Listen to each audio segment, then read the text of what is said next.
I welcome everyone to our God's Word Fellowship podcast. I am Vanita Santiago. Thank you so much joining once again our podcast. So we are going to study about the subject called Choose Faith Over Doubt. Before we get into the message, let's pray.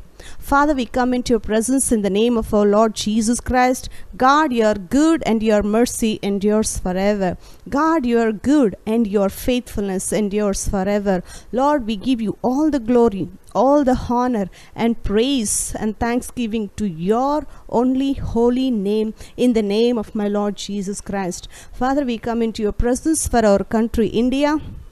Father, I pray that you restore our country, India, back to normal. Father, I pray that you give us a complete and marvelous deliverance for us from this coronavirus. In the name of Jesus, every scheme, every device, every weapon of the enemy behind this virus be destroyed and be broken in Jesus' name. Father, I pray that there should not be any more lockdowns in our country, India. Father, I also pray that there will not be any third wave or any fourth wave. In the name of Jesus, we stop the further waves in our country, India. Father, I also pray that I declare freedom, I declare peace, I declare God's peace to rule over our country, India.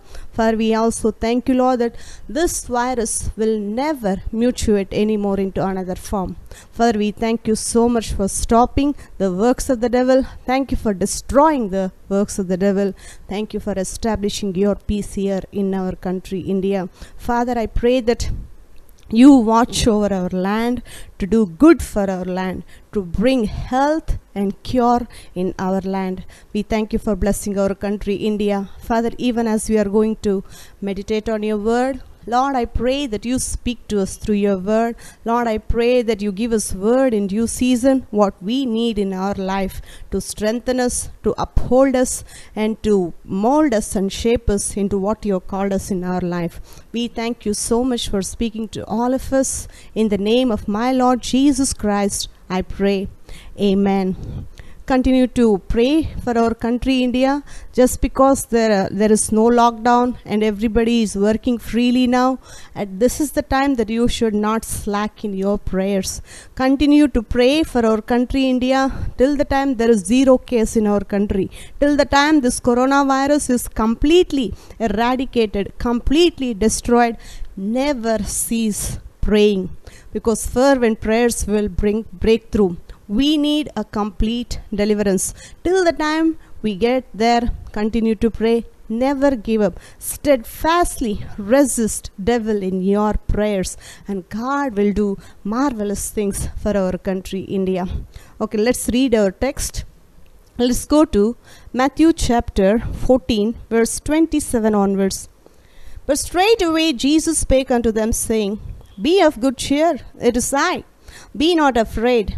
And Peter answered him and said, Lord, if it be thou, bid me come unto thee on the water. And he said, Come. And when Peter was come down out of the ship, he walked on the water to go to Jesus. But when he saw the wind boisterous, he was afraid, and beginning to sink, he cried, saying, Lord, save me. And immediately Jesus stretched forth his hand and caught him, and said unto him, O thou of little faith, why did you doubt? See, Jesus is telling Peter, you are doing well. You came so far. You walked on the water. You did for some time very well. Then why did you doubt? Your doubt made you sink in the water. That's what doubt will do. As long as you keep your eyes on Jesus Christ, as long as you walk in faith, you will perfectly do well in your life.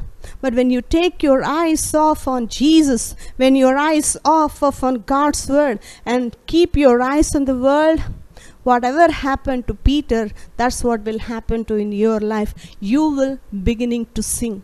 You will begin to sink, and that's what devil wants for you. He does not want to reach your destiny. He does not want you to reach Jesus. He does not want you to have access to Jesus. He tries to come in between to distract you and to move you away from your destiny. That's what his job is. But according to God's grace and the ability that what He has given us, that free will which He has given us, we can choose to have faith over doubt. By God's grace and the free will which He has given us, we can say no to doubt. We can refuse doubt and choose faith over it. That's what God has given us. This free will, what God has given us, is the greatest gift that ever. It is only for human beings God has given. See, God has not given this free will to animals or beasts, the fowls of the air. It's only for mankind. That's a great privilege.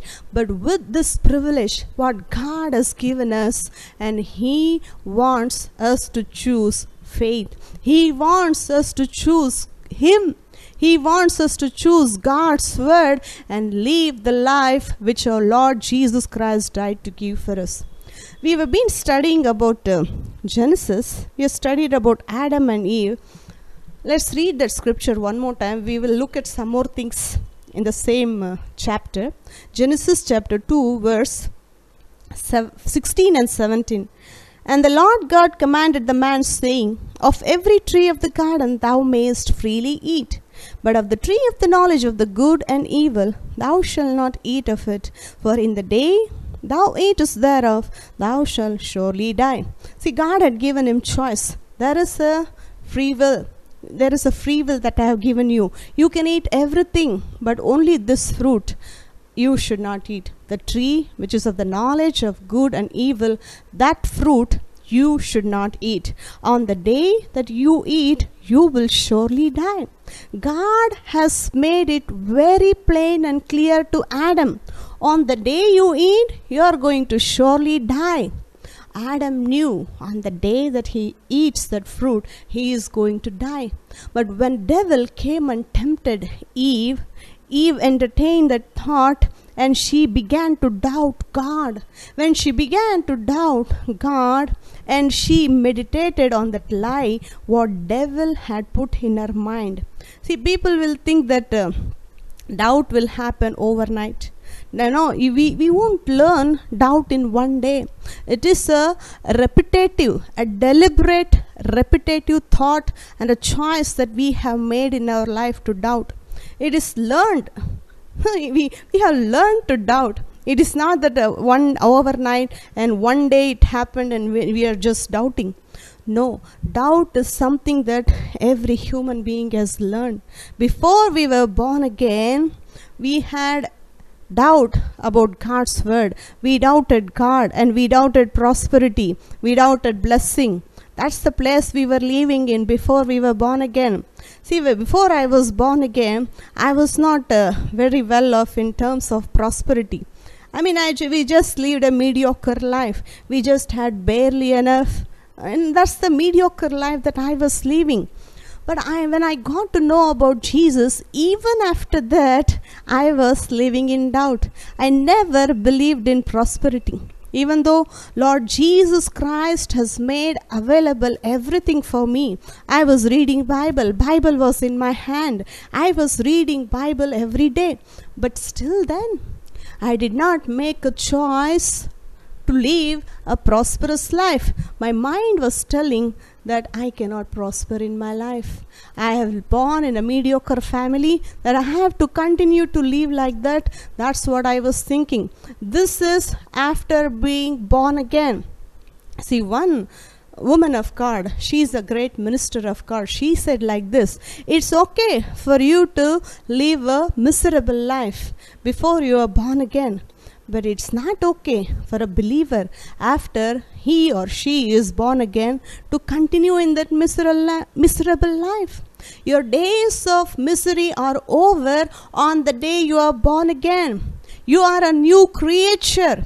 The new life has started in you. Christ Jesus has given you eternal life.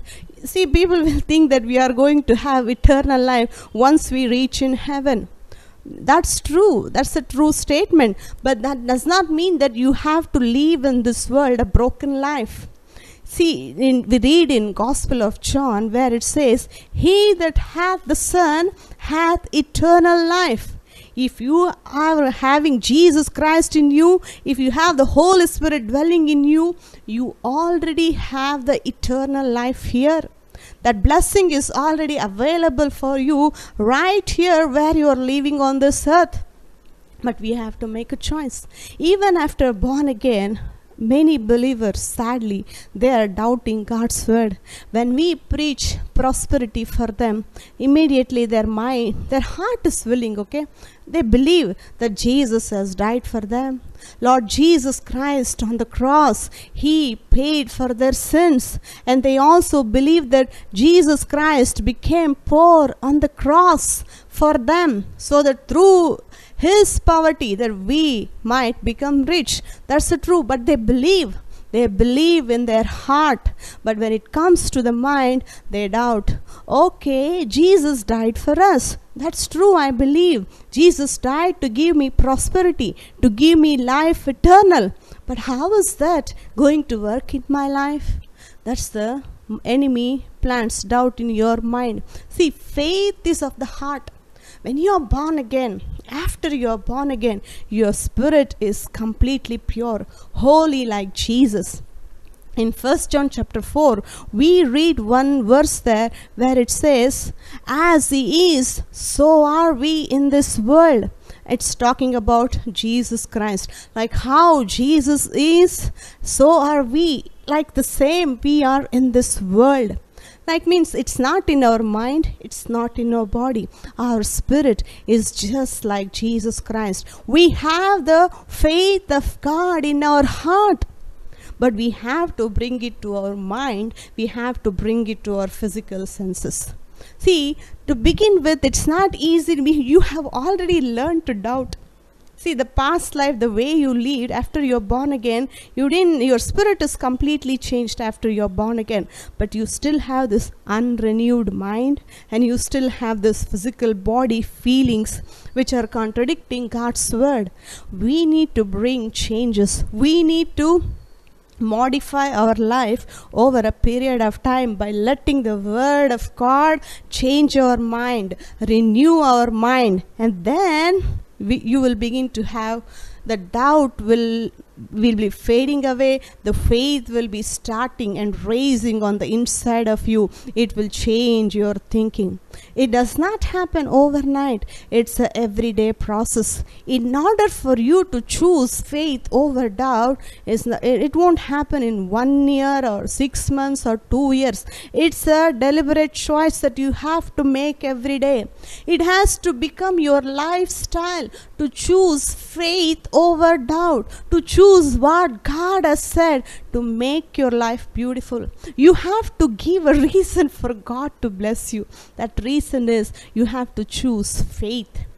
See, we read in Hebrews chapter 11:6, without faith it is impossible to please God. Without faith, there is no other scripture in the Bible where we read about pleasing God. If you have to please God, have faith in God's word, what He has said. Everything else you resist and you say no to it. See, when I started believing God in my life, I knew inside my spirit that God's word is truth. God's word is right. Whatever God has promised, it's a pure and holy and true word. I knew in my spirit, but I had doubt in my mind. Okay, God has said like this, how will it work in my life? You know how I got changed? Till now I am learning many things. I am unlearning doubt. See, I read one book recently written by a great man of God. I never learned to doubt God's word. See, it's the learning. When you learn how to walk in faith, the doubt will leave you. The doubt will be fading. The doubt will have no place in your mind. But the antidote for doubt is God's word, faith. When you let the word of God inside, the doubt will flee away. But it may come again, but you have to resist it again. We read in Corinthians, there is one verse, it says, casting down imaginations and every vain thought that exalt itself against the knowledge of God, and bringing into captivity every thought to the obedience of Christ Jesus. That means Paul is telling you have to cast down the thought which raises in your mind, which is contradicting God's word. That means you have to do. That's the job that God is expecting you to do. So many people, some people are there lazy, okay, they put everything on God. Oh, everything is in God's control. God does all the controlling. God is sovereign. He is controlling everything. Whatever He does, that's what will happen. That's a lame excuse. God is not in control everything. He has given control to every mankind. He has given a free will. You can choose and you can do what you want to do. Whatever you want to do, God wants you to do with desire, with all your heart. See, God does not force His will upon you. Devil tries to put pressure on you, but God does not do that. Why God does not do that? Because He wants you to choose His word willingly, with desire, with all your heart. He wants you to do. He doesn't like to force anybody. That's a good God. We have a great God. Our God is almighty. With His almighty power, He wants to do good for you. But God expects that with our free will, with the choice, the ability to choose what He has given us, He wants us to choose His will, His word willingly, without any force. See, today, in our world where we are living in, there are many parents, they're doing their children forced marriages. They don't like to get married to some people, but still parents are forcing their will on children. And this is happening. But how will that girl feel? How will that boy feel? They don't like to get married. Or else some parents are threatening. I am not pointing out this to anyone. No, I hear news like this. In some other cases, it is contradictory. Children will do things which are against parents. They don't respect parents. They don't listen to what parents have to say. It's mean they are trying to put their will on somebody else. How will you feel when somebody is making a choice for you and you are not happy about it? That's a bad place to be in, right? If somebody is doing all the choices for you and you are not making any choices, you will definitely feel bad. Even in my case, if somebody does all the dress choosing for me, if my cosmetics, if I have to pick up, if somebody else is doing all the time for me, I don't like. I have to go by myself, and I like to choose whatever color I like, and whatever the type of dress that I want to buy, and whatever the type of cosmetics that I want to buy, the brand and everything I will choose. I won't let that somebody else choose for me. Because if somebody else chooses for me and asks me to forcefully apply those things, I don't like it. I'm just giving you an example. I'm just trying to paint a picture in you. How will you feel when somebody is making choice for you and you don't like the choice? That's why God doesn't want to force His will upon you. He wants you to choose Him willingly. He wants you to choose Him with desire, without reluctance, without feeling reluctant, with all the heart, with subjection, with desire. God wants to choose Him, and He can bless you. See,